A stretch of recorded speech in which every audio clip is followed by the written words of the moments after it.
कहते हैं कुछ कमरे सिर्फ ठहरने के लिए नहीं होते। कुछ कमरे अपने अंदर ऐसे राज छुपाए रखते हैं जिनकी सच्चाई कोई नहीं जानता। आज की कहानी है कमरा नंबर 13 की। एक ऐसा होटल जहां हर मेहमान बस एक रात ठहरता है और फिर कभी लौट कर नहीं आता। रात के करीब 11 बजे थे।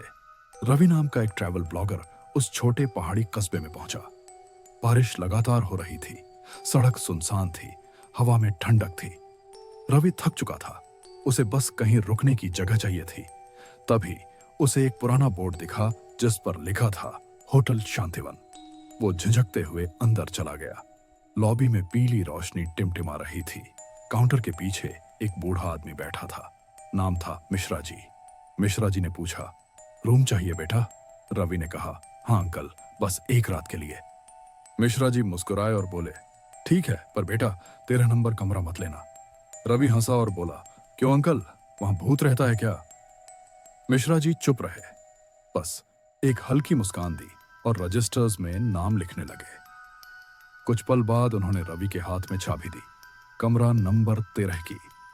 रवि हंसते हुए ऊपर चला गया। कमरा पुराना था, दीवारों पर सीलन थी, एक टूटी तस्वीर टंगी थी। वो कैमरा ऑन करता है और रिकॉर्ड करने लगता है। वो बोलता है, दोस्तों, मैं होटल शांतिवन में हूं। कहा जाता है कि यहां एक औरत की आत्मा भटकती है। इतना कहते ही दरवाजा अपने आप बंद हो गया। धप की आवाज गूंजी और कमरे में सन्नाटा छा गया। रवि चौंक गया। उसने टॉर्च ऑन की, पर कुछ नहीं दिखा, सिर्फ पर्दों से आती ठंडी हवा और टपकते पानी की आवाज। वो कैमरा घुमाता है और हंसकर कहता है, शायद हवा से हुआ होगा। लेकिन तभी उसे हल्की फुसफुसाहट सुनाई दी। एक औरत की आवाज, जैसे किसी ने उसके कान के पास से कहा हो, क्यों आए हो यहां? रवि चौंक कर पीछे मुड़ता है। कुछ नहीं था। वो आईने की तरफ देखता है। आईने में उसके पीछे किसी की परछाई थी, सफेद साड़ी में एक औरत। वो पल भर में गायब हो गई। रवि के हाथ कांपने लगे। उसने कैमरा बंद किया और बिस्तर पर बैठ गया। रात के करीब 2 बजे थे। उसे कमरे के फर्श के नीचे से कुछ हल्की सी रोशनी दिखी। वो झुककर देखने लगा। फर्श की लकड़ी उखड़ी हुई थी। उसने उसे खुरचा और नीचे से एक पुरानी डायरी निकली। डायरी पर धूल और कुछ लाल निशान थे, जैसे सूखा हुआ खून। उसने डायरी खोली और पढ़ना शुरू किया। उसमें लिखा था, 13 अगस्त 1985। आज मिश्रा ने मुझसे वादा तोड़ दिया। उसने कहा था वो मुझसे प्यार करता है, लेकिन उसने मुझे हमेशा के लिए इस कमरे में बंद कर दिया। वो चाहता था कोई और इस सच्चाई को ना जाने। मैं अब हमेशा के लिए इसी कमरे में रहूंगी। रवि के हाथ कांपने लगे। उसने डायरी नीचे गिरा दी। वो बुदबुदाया, मिश्रा, वही होटल वाला। उसी वक्त दरवाजा फिर अपने आप बंद हो गया और वही औरत की आवाज गूंजी, वो झूठा है, उसने मुझे मारा। रवि धीरे धीरे पीछे मुड़ा तो दरवाजे पर मिश्रा जी खड़े थे। उनका चेहरा अब शांत नहीं था।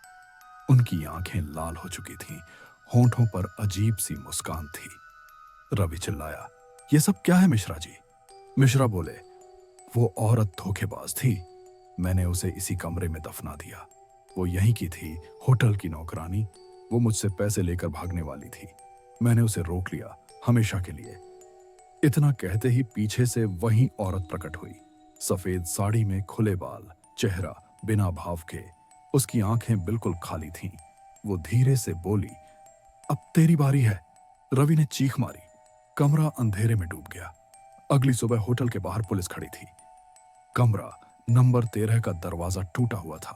अंदर कोई नहीं था, बस एक कैमरा पड़ा था। कैमरे की आखिरी रिकॉर्डिंग में रवि के पीछे वही औरत खड़ी मुस्कुरा रही थी। उस दिन के बाद होटल शांतिवन फिर से खुला तो जरूर, लेकिन आज भी कोई कमरा नंबर 13 नहीं मांगता, क्योंकि जो वहां ठहरता है वो किसी न किसी रहस्य का हिस्सा बन जाता है। कहते हैं उस कमरे की खिड़की अब भी रात में अपने आप खुल जाती है और अंदर से किसी औरत की धीमी आवाज सुनाई देती है, क्यों आए हो यहां?